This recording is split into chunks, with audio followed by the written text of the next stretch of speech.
Welcome to the Listen to Your Footsteps podcast. I'm your host, Kojo Bafun, and this podcast is an extension of my book, also called Listen to Your Footsteps, which is a collection of essays, reflections, and poetry on things like fatherhood, identity and belonging, growing up, creativity, and the lessons learned.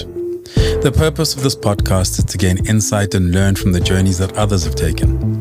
I explore the worlds of art, culture, design, business, creativity, and life from the perspective of Africans who are contributing to the redefinition of the continent and who we are. So welcome to today's episode. My guest today is Thando Pato, who has worked extensively in journalism, PR, and communications over the years. She's also a writer and author of the book Memoir of a High-Functioning Alcoholic. Did you ever get your motorcycle license? No, I did not. And I made peace with it. And I think for a lot of people, it was, I shouldn't have spoken about it, but I don't regret it. I'd always wanted to ride a bike. And then, of course, I worked for that German company. Yeah. And I got immersed into the world of motorcycles. And when I was learning to ride a bike, I think what it introduced me to is a hobby. I had never, you can say, reading's a hobby, but you know what I mean? Yeah. But it was outdoors. It was this thing that I was doing, and I really enjoyed it, but I wasn't a confident rider. And the idea of going out onto the streets absolutely terrified me. I was great in a yard, in an enclosed area. Perfect. The going out onto the street thing really freaked me out, even though I got a bike. But I never took it out, and I ended up selling it. But I always say to people, I'm a great pillion. I'm an amazing pillion. I remember us having that conversation. You were like, actually, as a pillion, I'd be great. I'm an amazing pillion.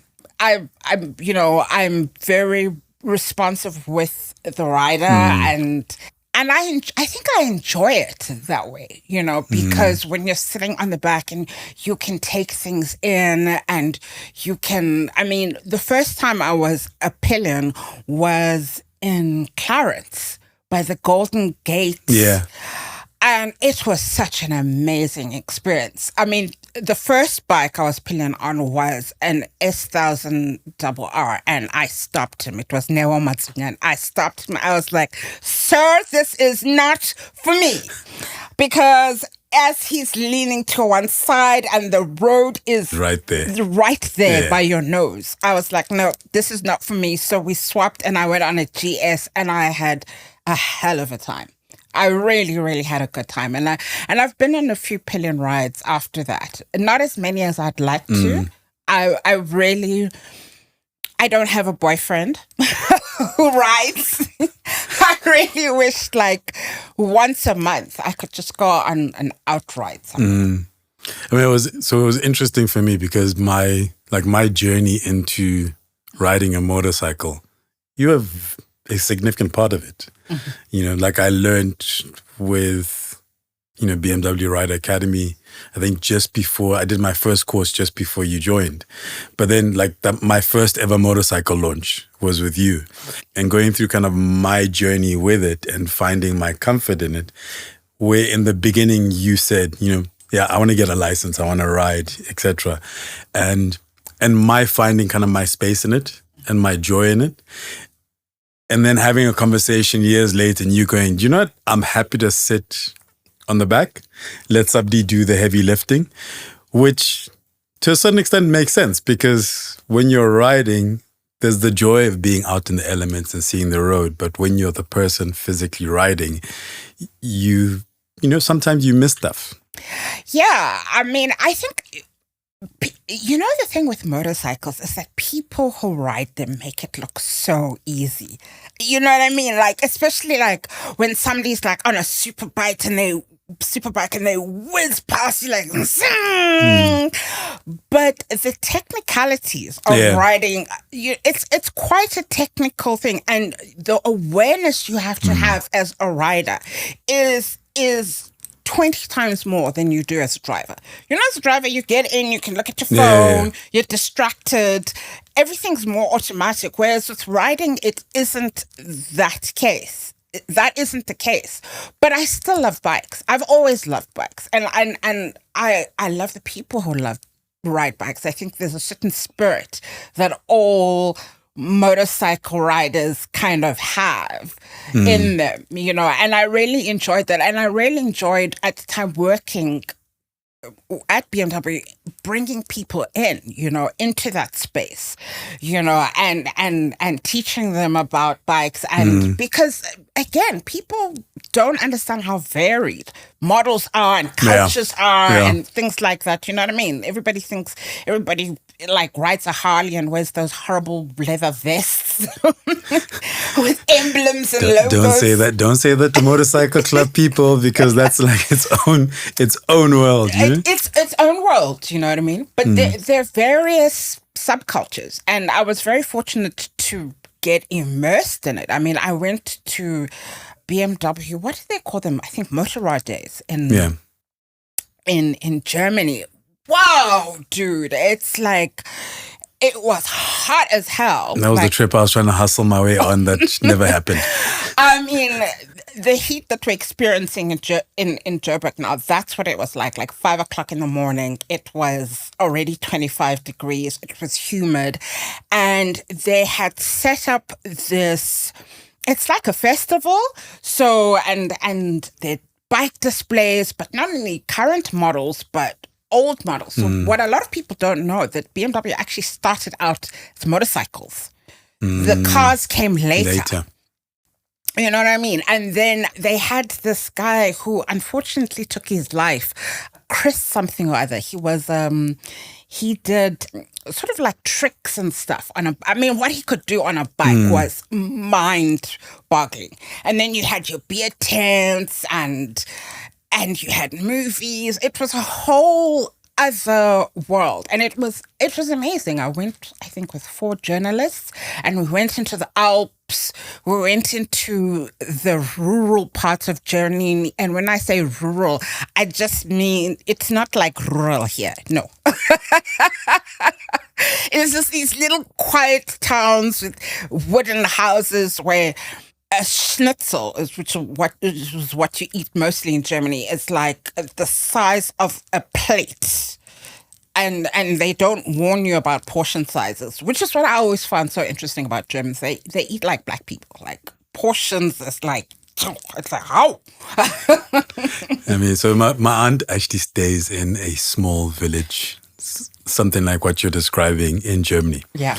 So I started with motorcycles, but one of the many things I've kind of gained from riding a motorcycle is how present you have to be. Yes. So we talk about kind of being present, but when you're on a motorcycle, like you're describing, like the awareness that you have to have, and I always describe like the dead animal 200 meters off the road, you smell that underneath your helmet. So you kind of have to have a clarity. You have to have a kind of rhythm. And looking at your journey, the thing that interested me was that you seem to have oscillated between journalism and writing and PR and comms. Yeah. It's like, even you're studying, but then when your work, it's like, okay, you're in journalism, and then all of a sudden you're over here. And then you're back in journalism, and then all of a sudden you're over here. In an industry where for a long time, I think it's less so now, people going from journalism to PR feels like a natural progression, but there was also like a judgment to it. Yeah, going to the dark side. Yeah. Was that always clear for you, or was it It wasn't part of the plan, honestly. It's so interesting because when I started working in magazines, so the first magazine I worked in was the Oprah magazine, and I remember going to some talk at Gibbs University, and it was run by, the event was being managed by Michael Moll, Dr. Michael Moll's company. And they were talking about, Gen X, Z, etc. I never get them right, and millennials. And they were basically saying that our generation is going to have 4 careers in their lifetime. That you're not going to go or grow old in the same job, etc. And that excited me. And I think in the back of my mind, it also gave me permission to move the way I have in my career. The move to corporate was certainly not planned. I was freelancing. And even though I was doing well, I wanted to earn a check, man, every month. I wanted the stability. And the first corporate gig I had was for SAICA, the South African Institute of Chartered Accountants, out in Bruma. It was the first time I had a medical aid and a pension fund, like grown-up things, And it wasn't actually a bad experience. The people were very, very nice, But I really missed journalism. And in my second year there, I asked if I could study book publishing. Because one of the things, I'd always been fascinated about the business of publishing, and I thought this was a way to get closer to it. And then I also was allowed to freelance. And then an opportunity, when I'd finished studying, it was, I did it part-time, so I did it over 18 months. When I'd finished studying, Times Media, which was Avusa, which then became Black Star, Tiso Black Star, which is now Arena Holdings. Yeah. They had a magazine division, which had Elle Decoration, and Stuff Magazine. And a couple of other oddball, and SA Homeowner, and then Avocado, which I never understood as a magazine. And I was in discussions with them about becoming the bureau chief for Alan L. Deco. Okay. And I went to the interview and I spoke about how I was interested in the business and I wanted to learn. And they gave me a call and they said, actually, we have a junior business manager, which is like a junior publisher. And I got the job, but I in no way was prepared for it. The business of it was my first management job. I had 3 teams. So I was in charge of, there was a sales manager, but they reported to me. Yeah. There was a marketing manager, but they reported to me. And then you had the editor reporting to me. But it was such a weird dynamic, and I don't want to say I didn't have the support, but I definitely wasn't ready. It was, I went in and I got burned. Like, that was one of the most difficult jobs I ever had. I think also because what I learned when I got in is that the company actually didn't want these magazines. So every Manco meeting was, when are we shutting them down? Every meeting. And you had to fight for them. Then you had to restructure. And then you had to tell people they didn't have jobs and cut people's salary, which was just absolutely devastating. Absolutely devastating. And then there was the dynamic of being a young Black woman who is now managing older white women who live in Cape Town, which is its own, that's a whole podcast on its own. I mean, I think it's something that, for example, Lerato and I talked about because we've all been in the kind of the same spaces. Yeah. And I've always said, it fascinated me once I got into the magazine space that it actually is run by white women in this country. Yes. When, from the outside and you think media and you think about those spaces and, patriarchy and the history, going into a space where it was, as a starting point, it's like, oh my God, wait. Okay, so you mean these people are in charge? And that was, I also had my battles because of that. Now, there's, I'm a male coming into this space. So it's competition, but they have the power and it's recognizing that they have the power. but also pushing back a bit. And my first real experience was I spent 6 months just watching. You know, Kojo, when I think back on it, and I think I realized I only actually recovered from the job recently, and I carried all of that baggage into my next job. I think what always fascinated and frustrated me was that here I was throughout my magazine career, not just there, was here I am, I'm a Black young woman, and I have older white women whose experience of Black people is most probably their helper at best, dictating to me what Black women want. Yeah. And how Black women should be, and what our aspirations are. And it absolutely blew my mind, which is why, in a way, I'm not sorry that magazines died the death that they did. Because I think they weren't being, and I mean, I say this having written for O Magazine, which was a big deal. I mean, you literally phone somebody and say, I'm phoning from the Oprah, and they would, I tell you, if they could kill the president for you, they would. You know, I worked for True Love, which was a huge legacy brand. And that's ironically where people actually noticed me, especially my peers, you know. But how those magazines were run, and the battles that the editors had to fight as Black women was unfair. I mean, I kind of get what you're saying. Like, I mean, the death of magazines has been for other reasons. But, I mean, thinking about what you're saying, like, from a certain perspective, the only way we were going to be able to fix, for me, what was a fundamental flaw, which is context or reference points, because we were coming in with a different reference point from the people who were already in there. Yeah. And the battle you're having is going, no, it's not. You don't look at it from this perspective, you look at it from this perspective. And my perspective is the one that you need to look at it from, because yours hasn't worked and yours doesn't understand the nuance. But we all had the battles where it's a push and pull, and sometimes you're compromising on things that you wouldn't necessarily compromise just for ease of moving forward. And, you know, in some instances, like they say, sometimes you have to destroy everything and start again. You know what also makes me sad about people who want to get into magazines is they don't actually realize that it's actually a business. Yeah. It is Absolutely. a business. You know, people think, oh, it's going to be glamorous. I'm going to write articles, shoots, we're going to feature. No, ladies and gentlemen, it is a business.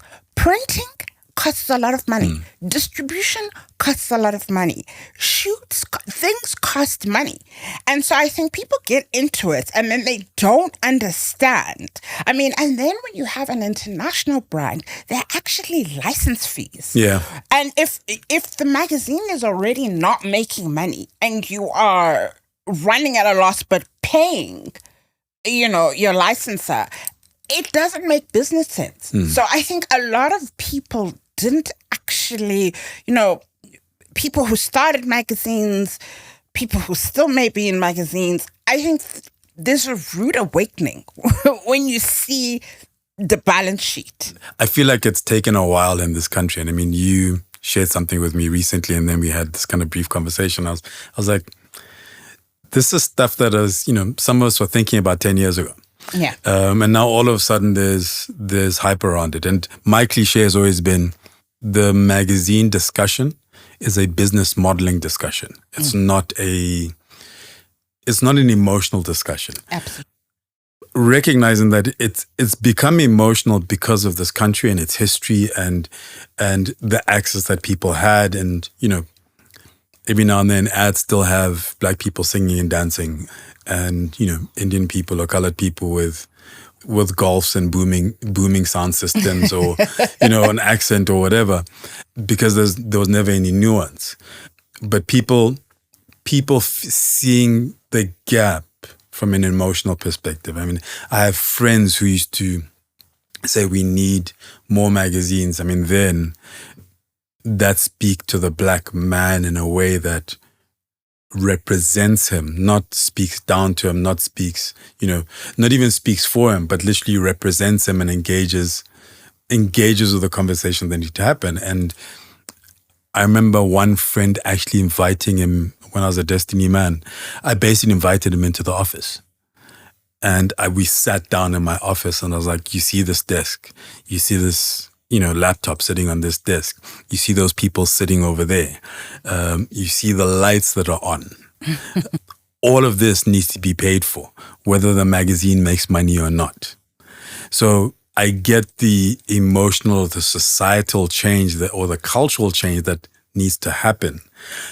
But I always used to question whether this is the vehicle or the platform for it, because, like you're saying, it's a business. It's a business, an expensive business. And the people making the decisions, from an editorial perspective, you're making a decision on the basis of multitude of things. Absolutely. Yes, as an editor, the business side is also part of that. But there's also, who your audience is, how you're representing them, what are you sharing, what's the lens that you're using. You're thinking about all of these things. You're thinking about the place that you hold in society and holding place for people that are your readers. Whereas everybody else, it's a purely business decision. They really don't care about all of those things. It's purely, are we making money? Aren't we making money? How are we going to make more money? And the number of fights that publishers and editors have, because a publisher, for instance, will get a call from a client, or the salesperson will come and they'll be like, oh, Tastic wants to give us 250 grams of rice packets to put as cover mounts. And the editor's like, no, not until like, it is money. And there is this, pull and tug, and the editor will be like, oh, I want the opening double-page spread to be a foreign luxury brand. No, babes. If it's Tastic, that's what we're going with. I mean, I always used to say there needs to be a healthy tension. Like I believed, because I was also under no illusion that, it's purely the editorial vision. And I used to say to my colleagues, there needs to be a tension between us, because when there is that tension, we find a balance that at least takes both sides into consideration. So if you lean too far one way, it's a problem. If you lean too far the other way, it's a problem. So it needs that push and pull.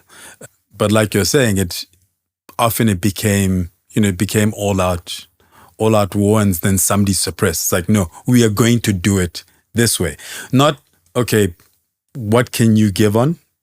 So I'll give on something, you give on something, and we'll find a happy medium that serves the publication, and then serves the different parts of the publication. Yeah. I've had some interesting ones, and because I didn't hold my tongue, it sometimes created problems, and it would be with client where I'd be straightforward. And I remember having a meeting with a client who wanted to essentially buy an editorial page, and I said to them, listen, if we sell you that page, then for our readers, because our readers view this section as kind of balanced and broad, our readers will see that we've sold the page. And if our readers stop coming, you are going to stop coming, because all of a sudden we're not speaking to the audience that you want. And it was a frank and very cool meeting, I thought. And then, when I got back to the office, a day or so later, I was asked, what did you say to this person? I was like, this is what I said to the person. It's like, oh, well, this is what we're doing anyway. We've sold the page to them. And you're kind of like, okay, sure. And that's another thing, is that you're talking about the tension, because I think for people out there, they think of a magazine as just the editorial team. But there's a sales team. Yeah. And salespeople are a different breed of people altogether. In how they are concerned about their pockets. So if they can sell something, yes, they understand the magazine and the this and the but if they can sell something, so there is always that tension of, okay, we've hit, we've gone over budget, and then of course editorial will be like, well, can we have no more page? No. And because we were a licensed brand, and there was a whole thing about the ratio of ad pages to editorial, so a certain editor would always beat us over the head with it, not understanding that, okay, I'll give you more pages, but then you have to produce the content within the budget I've given you. I'm not giving you more budget to do X, Y, Z. Do you know what I mean? Was there a point for you where it was, because like I said in the beginning, looking at your trajectory over the years, it felt like you kind of oscillated between magazine and media and your more kind of corporate business communications, PR. At the same time, it seems like you've kind of landed more in the corporate space. And we know we all know the struggles of the media, in particular magazine. Was there a point where you kind of went, okay, this is not going to work anymore? Maybe let me put my attention into, let's say, corporate comms. No. Because after I left that job, I then went to the German company. And my reason for going there was purely, I told myself I want to work for a multinational and I want to travel. Those are my two driving pillars. I want to work for a multinational. I want to be speaking to people overseas, have colleagues overseas, and I want to travel. I want my job to involve travel. So when I had a discussion with the person who'd be my boss, where he was like, there's an opening, this. I had never really thought, magazines are, this is what's happening. I was aware of it, but it was never, it wasn't what pushed me over. What pushed me over was multinational travel. And boy, did I travel, and I traveled nicely, guys. Yeah. There was a time I was in Europe and I had 5,000 euros in my wallet, cash. I was flying business class. I was seeing tracks and parts of the world that people only dream about. Do you know what I mean? So that was my goal. I think when it comes to my career, I haven't always, people are strategic. They're like, okay, I'm going to do this and then I'm going to become this and this and this. I've been very emotional and it's curiosity driven. Like, I'm curious. Actually, I want to do that. I wonder how I get into it. And then I go. You are listening to the Listen to Your Footsteps podcast, a podcast in which I chat to Africans from a cross-section of society and sectors, including art, culture, design, business, and creativity, to name a few.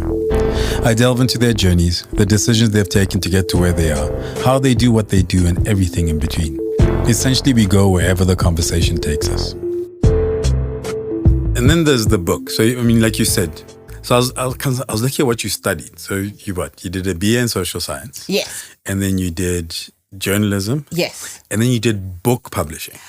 Yes. Because, your book is about kind of your life in a particular period. Yes. But was a book always on the horizon? I say that, so I did my book and I always joke and say that's like my fifth book. But it's the first one I actually finished, the first one I actually wrote. And it was also because regardless of how much I'd written, I was a writer, not an author.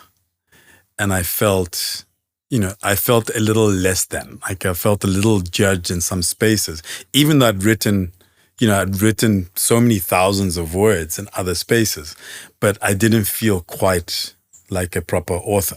Sure. but the book was always on. It was something that was always in the back of my mind. Mm-hmm. Was a book part of your vision for what your life was going to look like? Not yes and no. I think the book thing started becoming clearer to me in 2016 when I had a chat with my now publisher, Melinda Ferguson, and I was like, I want to write a book. And I thought I would do a biography or I would ghostwrite somebody's book for them or something like that, Never in a million years did I think it would be a memoir. And it only became, and so I did some writing courses, memoir writing courses with Melinda. And in 2018, I was at a course with her in her house in Cape Town, and during the break I sat down with her and I said, I finally have the idea for a book, but it's only going to work if I get sober. And then I told her I have a problem with alcohol. And she was very fascinated and she was like, oh, okay. So now it was sitting on tenterhooks, literally waiting for me. And so I only started writing the book in November 2020, and I had been sober for 9 months at that point. So was the realization was the realization that you had a problem with alcohol in that moment, or was it something that you had played with? The alcohol problem. Yeah. So the alcohol problem. Between 2009 and I think 2013, or 2012, I was seeing a therapist. And in our discussions, she said to me, babes, you have a problem. And of course I had this publishing job and my rhythm around drinking had always been pretty social, but I could drink, and it was something I was quite proud of. Like I could go to the whiskey festival and get turned, but not fall down and make a fool of myself. So this job started and I started drinking alone a lot. So my rhythm would be, I would finish work at around 7:30 in the evening after having been up at 4, because between 4 and 6:30, I'm catching up on emails. Because remember, I've got 3 teams and a boss, and I'm sitting in meetings all day. So there's there's invoices that need to be done. There's the accountant who wants to discuss the budget. There's a lot happening. So my days were long. So I'd come back from work, and it was the time that Scandal, that's what we called it. We called it the Fixer here in South Africa. Yeah, it was a Fixer. It was the Fixer. And, it was the time of the USB sticks and used to download things illegally. And so I'd put my stick into my laptop, get my bottle of wine, get my big glass. And by the time I'd done 3 episodes of either Grey's Anatomy or The Fixer, I'd finished the bottle. And I started doing that like 3 times a week quite comfortably, I mean, I remember taking my trash out once and the bottles were and you walk past security, and it's so interesting because Black men seem to think they are entitled to comment on what Black women do. So the security would be like, yes, yeah, we are posing, eh? Wink, wink. So my psychologist, I'd tell her about these things, and then she said to me one day, she blurted out, I was telling her about my weekend, and of course it's been raucous, and she said, you have a problem. And she said, but it was very harsh, and she was like, you're an alcoholic. And I was so shocked. I was like, what? Because I'm not an alcoholic. I've got a good job. I've got a nice house. I've got a nice car. What do you mean? And I walked out. I fired her. I walked out, paid my bill, never saw her again. But it stuck in my mind. And I went to an AA meeting. I remember phoning my best friend and talking to her, and she was like, "I, Jimmy, alcohol, yeah." And then I went to an AA meeting and sat in the back, and I mean, these stories were they were so far removed from my reality. So I was like, walked out. I don't have a problem. Fast forward to 2016. Now I'm in this supposedly glamorous job. I'm traveling. I'm entertaining media, and journalists can drink, guys. Like, motoring journalists, yo. And of course, you know, my life is a lot about launches. I worked across 3 products with the media. So there was a lot of launches, multiple. I mean, in my first year, I started in September. Between September and December, I had been overseas 5 times. 4 for launches and 1 for induction.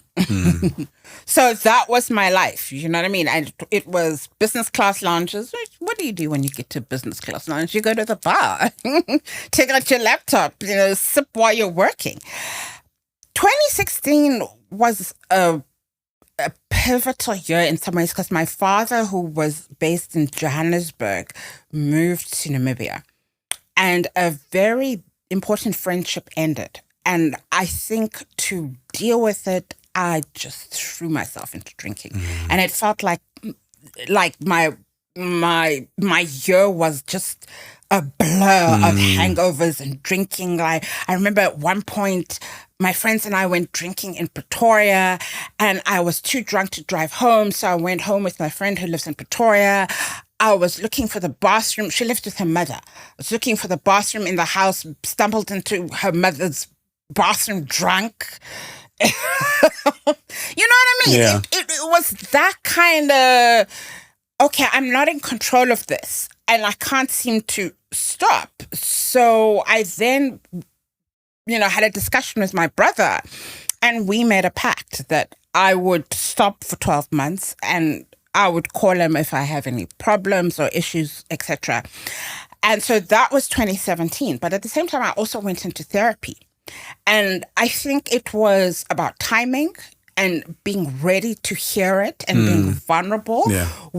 And my psychologist was very, very gentle with me. Very, very gentle in sharing information about myself with me. Imagine. Because I actually didn't know myself. So first, it you know, I think after 3 months of seeing her, I remember asking her, am I bipolar?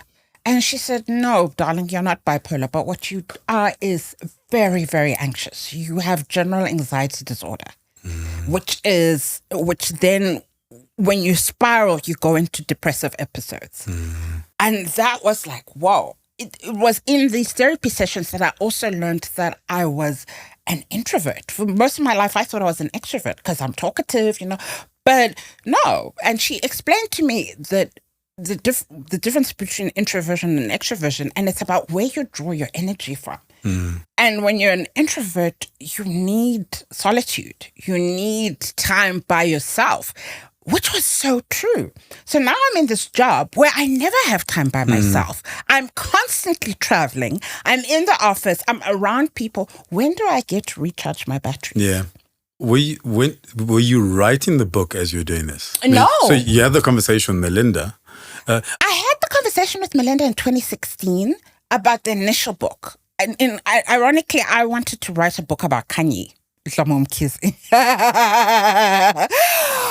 And then 2018, so the year after I've been sober for almost a year, I was diagnosed with cancer in 2018 and all of that. Then I chat to Melinda because now I realize, and I went back to drinking, by the way.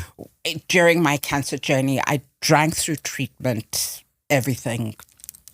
It's all in the book. Yeah.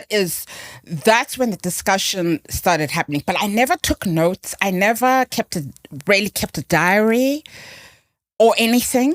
So the reason I'm asking is because for a lot of people, I mean, I don't know if it was the case for me, or I don't think it was the case for me, but for a lot of people, that act of writing becomes part of, part of the process of healing or understanding oneself, or, just in terms of putting everything into context for the self. I'm trying to get a sense of, was the book kind of the after effect of the conclusion of the journey, or was it part of that journey of kind of making sense of all of this stuff? It was part of the journey of making sense. It was also because a huge part of realizing that I had a problem, that I was an alcoholic, was the shame. Like, I was consumed by shame. And writing the book was a way of owning that and not being trapped by it. Because a lot of people are like, oh, you're so brave. Yeah, I am. I take cognizance of that. Yes, I am brave. But it was a way so that this is not a burden. This is not a shame. Yeah. Because once you put it out, like, it's you have to own it. Exactly. Otherwise, because once it's out, right? Out. It's going to hang over you.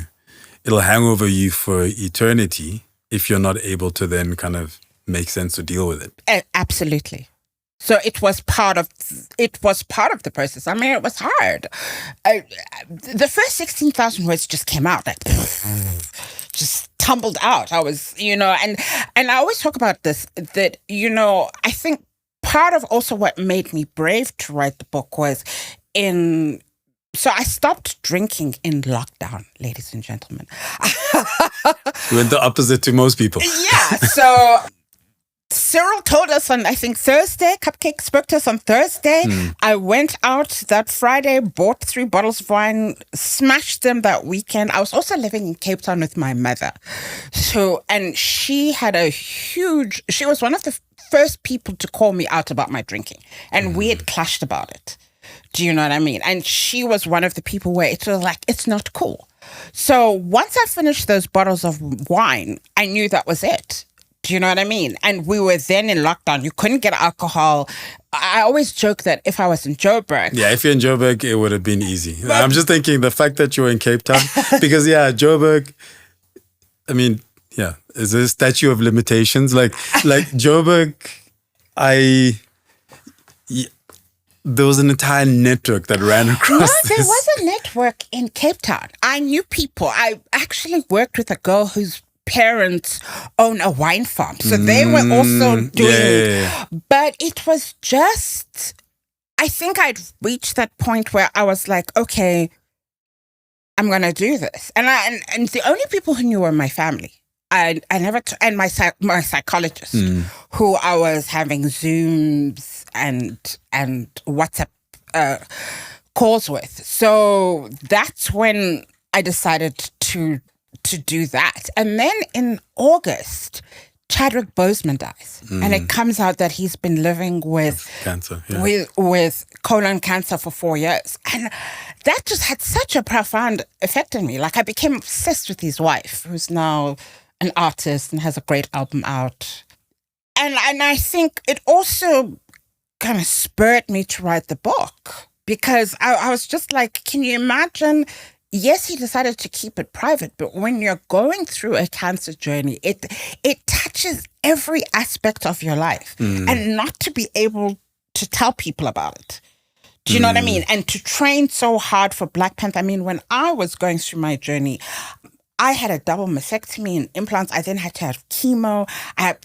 Before chemo, I had to harvest my eggs. So I had to shoot myself up with hormones. And then then I was put into medical menopause, which actually was even more frightening than the cancer itself, because overnight you go into menopause, hot flashes, you gain weight, your joints are sore. There's just this whole list of symptoms that happen. Then there's the chemo. I was on the lightest one, but they would give me about 250 mils of cortisol to kind of kill any nausea or anything. Now, if you've ever taken cortisol, you swell. It's literally like you become like a fat plastic doll. which is what happened to me. So I'm going through menopause, cortisol, and so you bump into people, and people are like, dude, are you okay? Like, they're trying to be polite. They're like, well, at least you're healthy. But they're looking at you like, shame, She's put on weight. I wonder what's going on. Exactly. But I wonder what's going on. The on is never, okay, person may be ill. There could be something, it could be something serious. It's I wonder what's going on, and there's like an underlying judgment to it. Yeah. And because I also have always had body issues, I struggled. Like, I just could not get used to this new body, these implants. It was just this mental struggle. It was only when I went to Cape Town. God bless my mother, because she's very direct. And I remember we went shopping for clothes, and she's like, you can't buy that. You've got this new body. You have to dress this body. And I think that's when it actually sunk. So, okay, all right. And then I started to understand, because everything happened in such a vacuum.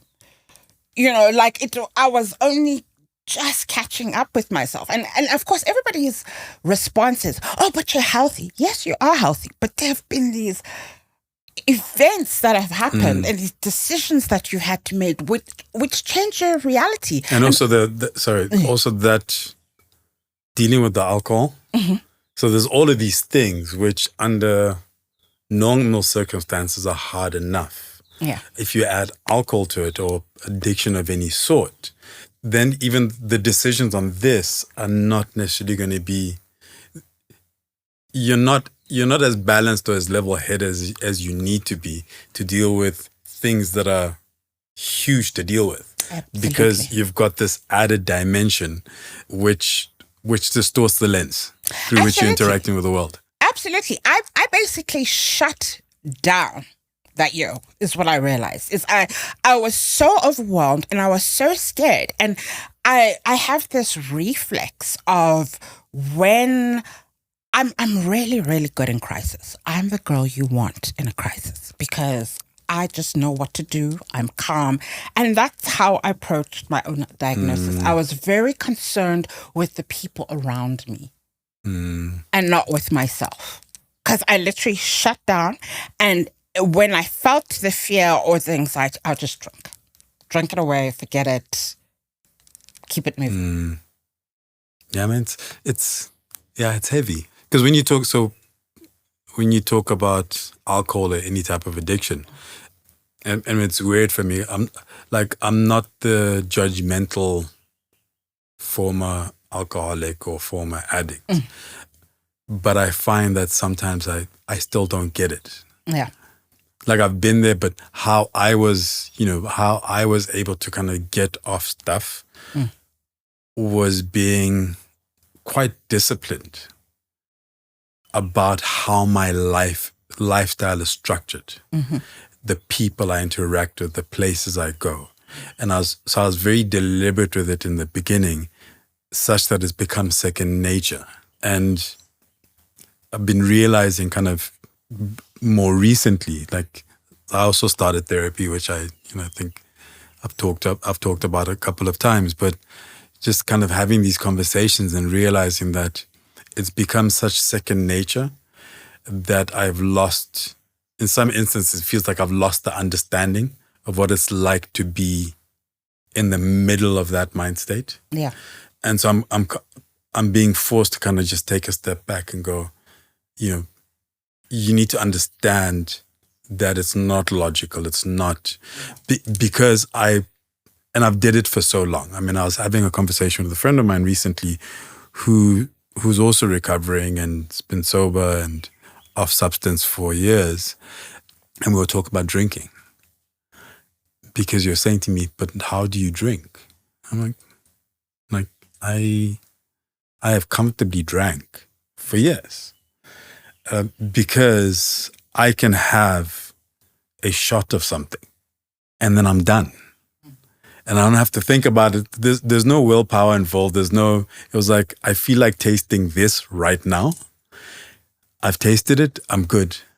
And then I move on with life. So for me, kind of that, it's weird having gone through the journey, then now going, I need to find that empathy again, or that understanding of what it's like to be what is for me 20 plus years ago, in terms of mind state, in terms of dealing with all of these things. Yeah. And a lot of people don't understand addiction. And I think that's a big reason why I wrote the book. And so I tried to be as vulnerable as possible. And I discuss things, as openly as possible. And so basically you're traveling on this journey with me when you're there. And also talking about the mental health aspects of it and the therapy sessions. Like I let people into my therapy sessions because I really, especially Black people, I think we really don't, we are so judgmental of addiction. And our whole, a lot of times people just like, oh no, willpower. Oh, why don't you do this? Oh, why don't you do? And it's like this complicated, layered beast, and everybody's journey is different. So what worked for me was going to Cape Town and being with my mom and being cut off from the rest of the world. That is what saved me. Interestingly enough, it's like I came back to Joburg and I was so eager to pick up my life. Like I knew I was sober, but I was comfortable enough that, okay, I could go out with people who drink and stuff. But it's been so interesting to find out the number of people who for some reason didn't want to tell me that they were struggling with alcohol when I came back and released the book and stuff. But now that they're sober, are having discussions with me. So there's also this weird secrecy. It's an important book. I personally see it as an important book because I think there's a collective alcohol problem. Yes. I think this country, which I've made my home, in Southern Africa to a certain extent. I mean, I grew up in Lesotho. And when I think back to kind of growing up and the role that alcohol plays, I mean, you talk about mental health, where one can look back and go, that person was dealing with so much stuff, so they were an alcoholic, but we just viewed them as an alcoholic. We didn't go to the cause of it. But also having gotten over my dependency on alcohol specifically, and having what I consider a very healthy relationship with it, I'm still alarmed by going to, when my children are younger, going to a kid's birthday party and being offered a beer at 10 o'clock, or going to any type of event with children, and alcohol is always part of the equation. And I see it as like the one racial unifier. It doesn't matter. Like, it's the one thing that it cuts across all cultural groups in this country. Whereas because I have this healthy relationship, it's kind of like, if I have when I was in magazine and you go for a launch or you go for a lunch and people are having wine, and I'm like, if I drink alcohol before 5, usually by 5 I have a headache. So it doesn't make sense to me. But it's important because the only way we'll start to turn stuff around is having those conversations, often individually, and recognizing the role or the crutch that alcohol serves us, even before we get to anything else. Because also everything is a gateway to the next thing. Like, that's how it was for me. Like, the fact that I drank and the way I drank made it easier to smoke weed. And once I smoked weed, it made it easier when somebody gave me a white pill to go, let me try it. Like, it becomes easier just to try the next thing. But yeah, the alcohol thing for me, because it's acceptable. Absolutely. Because it's acceptable. And I mean, the fact that alcohol was banned in this country. And we're the only country in the world. Only country in the world. And it created such uproar across the board. For me, it was like, yeah, well, there. So I can see it. I'm looking at it, I'm like, yeah, there, like you've confirmed, Whereas for most people, and it's still a point of contention. Absolutely. I mean, the alcohol discussion is so multi-layered and so complex. I mean, part of a lot of the people who have bought my book or DM'd me are people whose parents were alcoholics. And so now the child is trying to understand the parent. I mean, one of the messages, and it's always on LinkedIn. It's so fascinating. That's where Black women and Black men hit me up, LinkedIn. But when the book initially came out, one of the first messages I got was from a young girl, and she was about 14, white girl, and she said she bought it for her father, but he didn't read it, but her mother did. And her mother hadn't drunk for a month. And she was like, thank you, I got my mother back.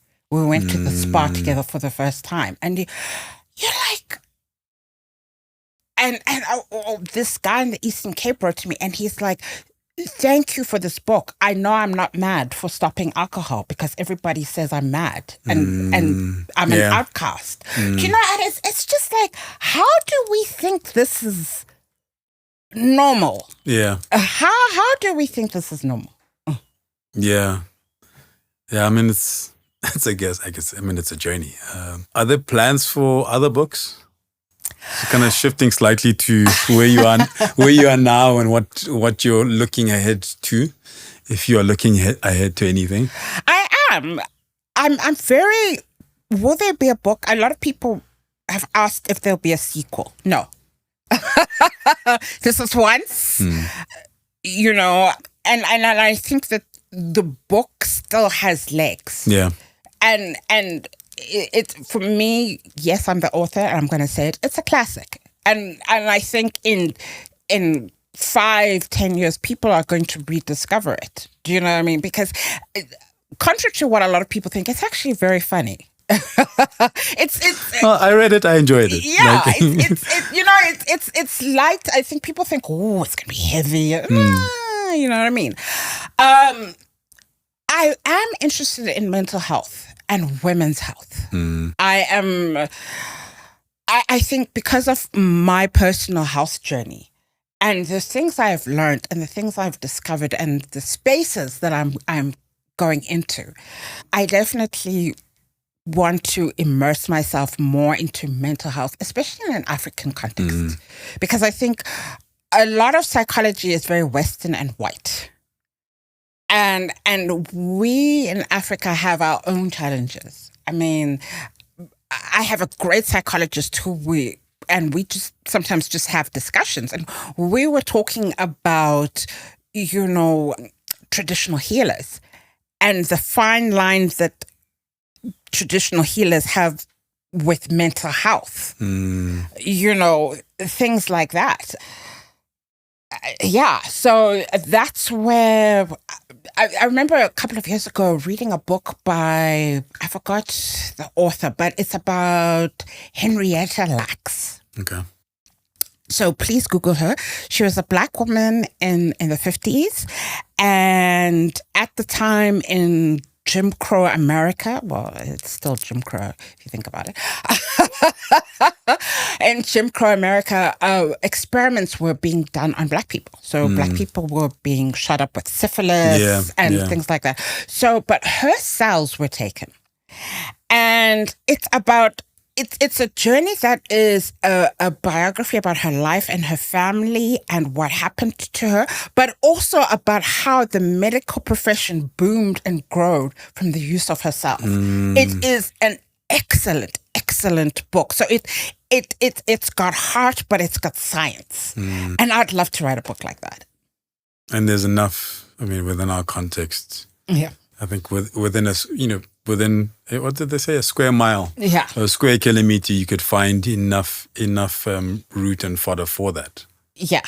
So those are the kind of books. I think I'll always be a journalist. I love sharing information. I see of myself as a connector and an information sharer, whether I'm sharing where I get my clothes and my makeup or information that I know. That is an important part of who I am. Yeah. Cool. Thank you very much. Thank you. Did I talk too much? No. The Listen to Your Footsteps podcast is produced by Zebra Culture. If you have ideas of what we can do better, people you'd like us to have a conversation with, or would just like to share a thought, you can email me on info@zebraculture.com. To check out past episodes, go to kojabuffer.com/podcasts. And if you enjoyed this episode, please share with a friend. If you'd like to get a copy of the book, Listen to Your Footsteps, check out kojabuffer.com/book. There are details on the various spaces it's available at. I'd also appreciate it if you could leave a review or comment wherever you listen to your podcasts. Finally, there's the Zebra Culture by Koja Buffer newsletter, where on a weekly basis, I share a curated list of articles, playlists, videos, etc. that have caught my attention. Thank you for listening. I hope you enjoyed listening to the conversation as much as I enjoyed having it.